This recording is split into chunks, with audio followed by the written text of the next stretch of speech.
to be a fairly short tale telling because it can be summed up with basically Cricket was right. What? Yeah, and I don't believe you. letting everyone out, especially Croesus, was a bad idea. She should have handled this on her own. Yeah, bad idea letting Croesus out. Okay, well, Yeah. That's basically it in summary. you didn't even say the thing. Oh, well, okay. When last we left, our intrepid adventurer... Yeah. Adventurer? Well, yeah, because Cricket was the only one active last time. Yeah. She had witnessed the awful truth of her creation and rejected it in her own reality. Well, I mean, it is... She rejected objective reality and replaced it with her own. It is awful, true, but, you know, it's an unfortunate thing. It's a very unfortunate thing, but it happened. She rejected reality and substituted her own. She doesn't rejected reality. She just reality. understands reality. She's taken pains to interpret reality in a way that is consistent with her brainwashing, beliefs. Yeah. Yeah. Don't we all? I think it was actually a pretty great bit of role playing. That's pretty much that actually probably is how. Especially at the spur of the moment, right? Yeah.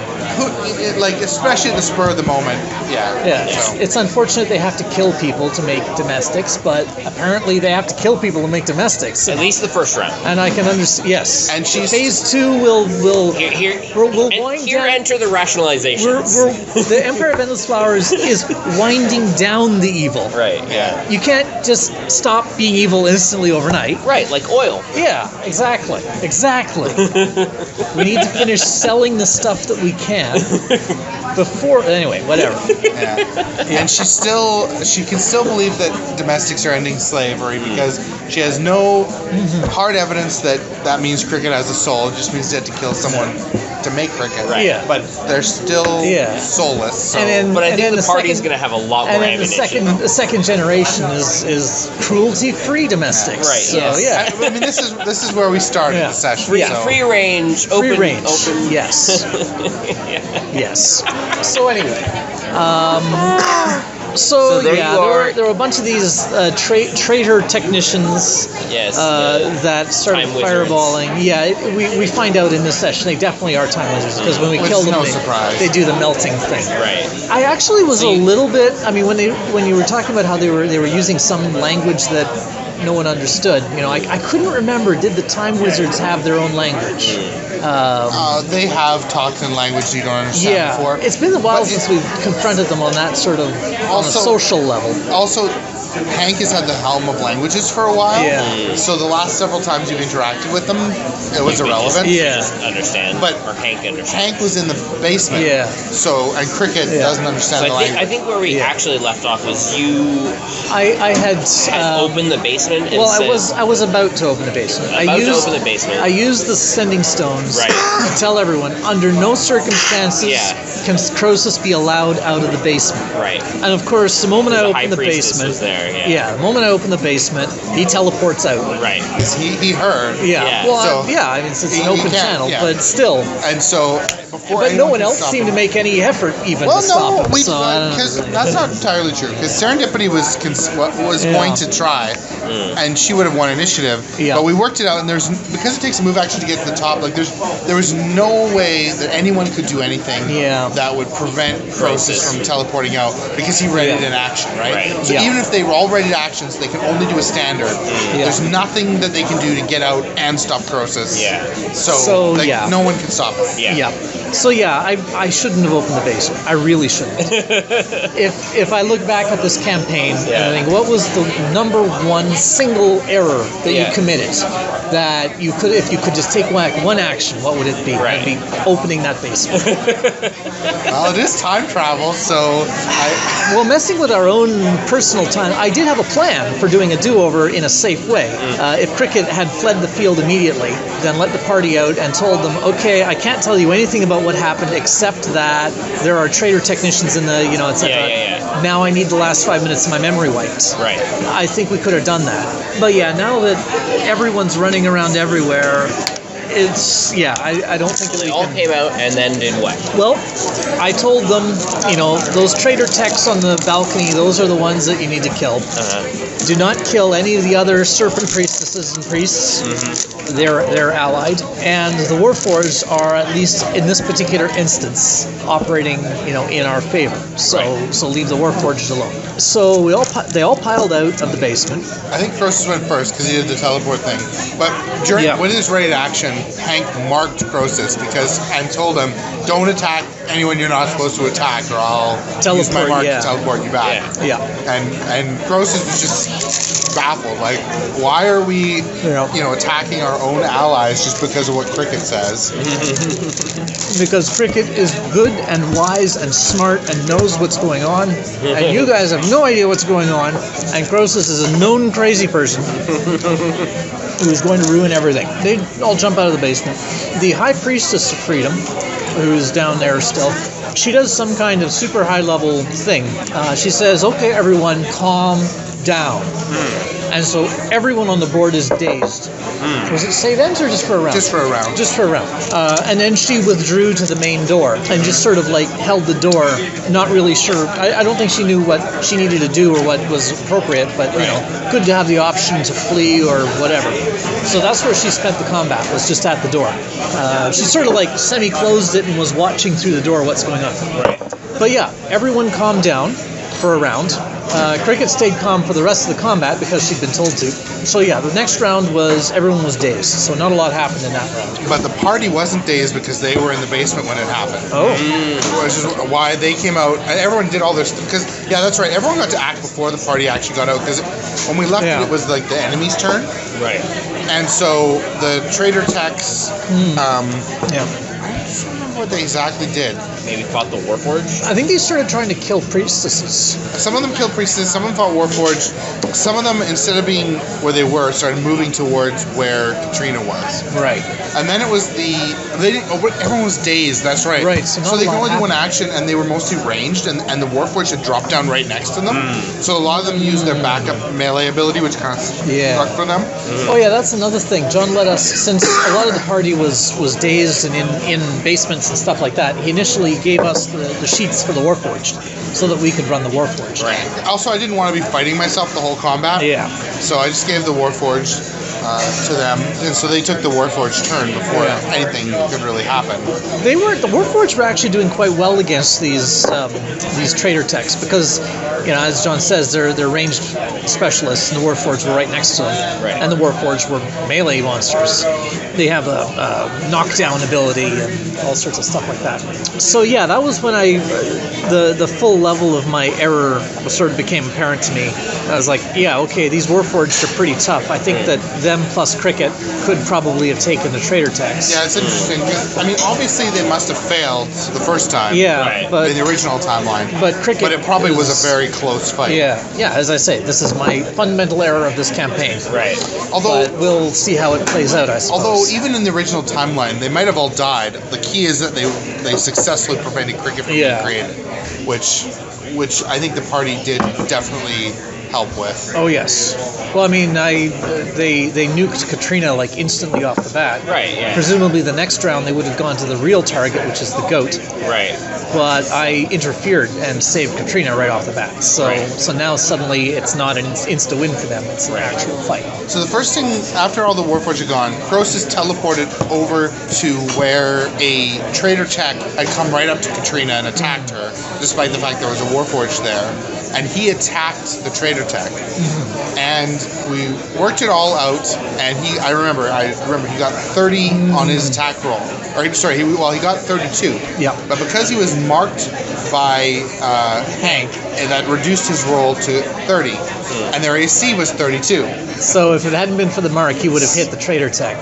So Hank decided to drop the mark. Yeah, Croesus just glared back at him like, "What? What are you doing?" But that blew Croesus' turn. Yeah. So let me see the sequence of events. What did Cricket do? Yeah, it was a it was a fairly I mean, it took the whole session, but a lot of the combat was between Warforged and Trader Techs, and we're not really into those characters, so we weren't thinking about that as much. But yeah, I remember at one point Cricket's. I used my new ability that I got from being epic. I did the bluff check and stealth check to be stealthed. For purposes of one of the Trader Techs, and then I hit him and did sneak attack damage. So yeah, that's going to be a nice, nice little thing. The successful bluff lets you hide without cover. Just like, hey, look over there, and then you hide. Yeah, right. Smoke bomb. And then I get a sneak attack as an encounter power now. So yeah. That's nice. Yeah, so we started killing the Trader Techs. Gerard was still a crit monster. Yeah. So he insta-killed on his journey. Insta-killed the Trader Tech, and then later there was also a leader of the Trader Techs that was much tougher. Yeah.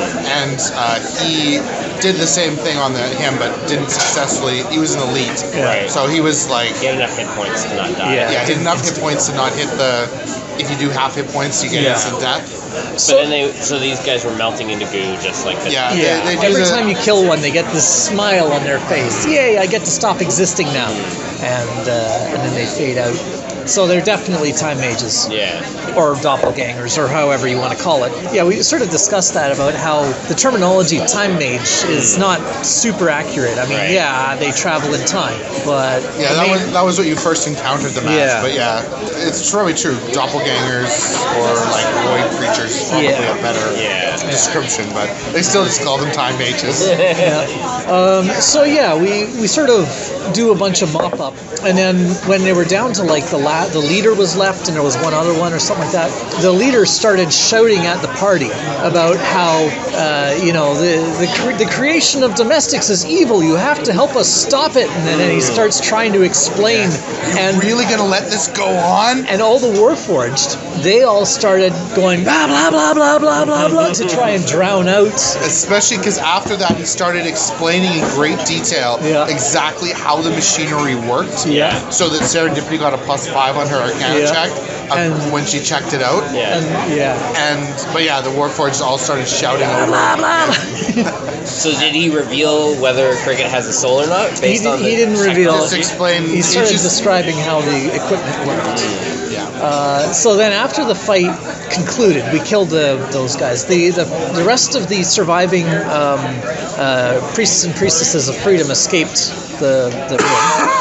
Katrina, Croesus, once again, when Katrina came back from Mithrendane, Croesus gave her a potion of invisibility. Okay. So she went invisible and then ran off to hide. And I was like, okay, so we stopped, track her down and drag her back to the thing.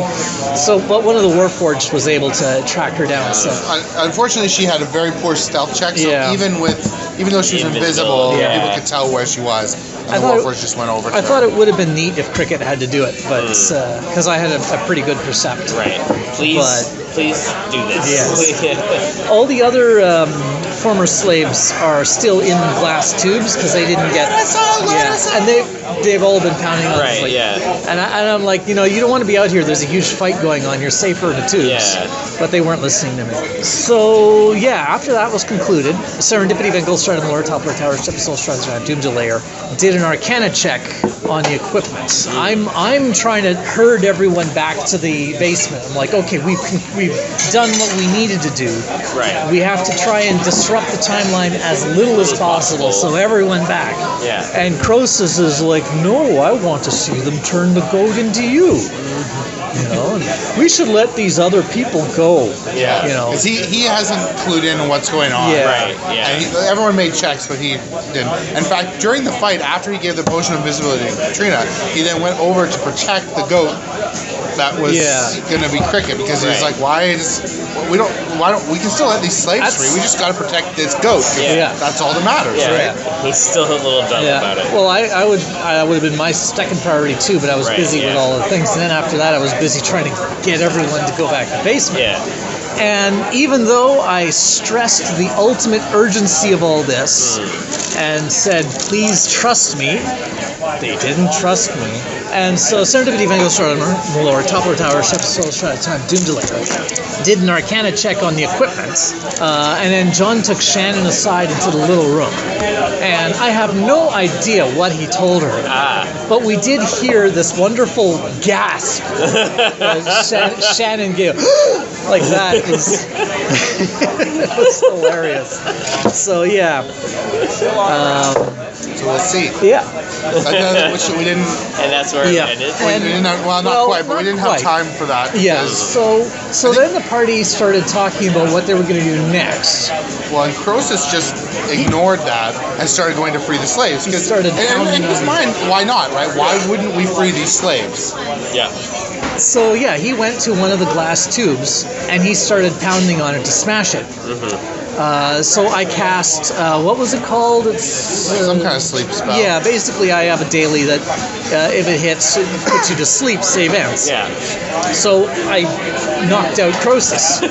I'd been telling him, no, don't do that, go there, this is vitally important. And he was like, no, I'm going to go and wreck the time tower. So I was like, poof, there we go. Yeah. I think it was completely justified. Right. And then we were talking about, okay, it's sleep save ends. He's really good at saves. Right. So we need to get him into the basement in one round. Right. How do we do that? And we were like trying to plot out like beam shot. Yeah, beam shot and all kinds of stuff like that. But then someone, I think it might have even been Tim or whatever, just brought up suddenly Cricket knocks out a party member who is trying to free a slave. Yeah. Why are we so intent on doing whatever she says? Right. Because you know Cricket and trust her judgment. So that was enough to make people say, wise, maybe we won't just shove Cricket or Croesus in the basement. And they started, and they were discussing like what they were going to do. And I think it basically came to, okay, we're going to... If no one else was going to do it, I was going to. I was going to go grab Croesus. So I was... What was it? We're going to leave, but they're going to let... What was it? Yeah, let's leave. Yeah. But leave the slaves in there and let the priestesses come back and perform the procedure and they'll be gone. Wasn't that your plan? Something like that. But they started talking about how they had to put a stop to all this and I think the argument for like, hey, the time tower is going to crumble and squish us should be probably the overriding argument. I know. And I think that's where... I just don't understand why everyone is not trusting Cricket here. I think that's what they settled on. They settled on let's go and let them complete everything. But they did decide that they were going to maybe go back to baseline and wreck everything or try and alter history in some other way. I know that they started talking about... Right. They started talking about how to put a stop to all this. Right, because it's awful. It is pretty bad. It's unfortunate. In any case, during the discussion, while Croesus is still unconscious, suddenly the Warforged draw their weapons and just start attacking the party. And they were all grouped together because they were working together now. And Croesus is unconscious. Right. And that's where we left off. If you had just done as Cricket said, if we'd just done what Cricket had said, it would have been a quick in and out operation, boom, problem solved. I shouldn't have let them out. I don't know why I let them out. I shouldn't have let them out. I knew this would happen. There's a certain inevitability to the actions of this party. I shouldn't have let them out. And time, I suppose. Oh my. You guys aren't making a lot of sense. Because, we saved the goat, so we can just turn the goat into Cricket and then free the slaves. And, no, that... I don't see why you guys are insisting on this. I mean, Catriona has kids. She should probably see her... her children again. Well, this is interesting. Wow, this place is awful. I know way more than I want to know about this. And Cricket's going to flip her lid when she finds Croesus is going to flip his... Oh, Croesus was right. He's going to say, I told you so. I don't think I like what's happening here, but I have to let it happen or else Cricket will go away. This sucks. The worst part is we have to keep Croesus from ruining everything, and that's going to be hard too. What are we going to do? I think it's very obvious what we need to do. We need to free all the slaves except for the pre-cricket slave. And all the goats except for the pre-cricket goat. And then we need to find Katrina's children and take care of them. Take them with us. And make them our own family. Take care of them as they are our own. And through them, we can preserve her life. And maybe somehow we can help Cricket to see that this person is inside of her. And through doing so, save her. This is the only thing we can do. Oh, also we should check those dead priestesses, see if they have any items. Yeah, shiny. Well, it's a good thing these Warforts came in to help us. They did a pretty good job of protecting Katrina, or whatever her name is, and they're helping us fight off the Time Mages, or I assume that's what they are. I don't know. Wait. Crap, why are they attacking us? No! Ah!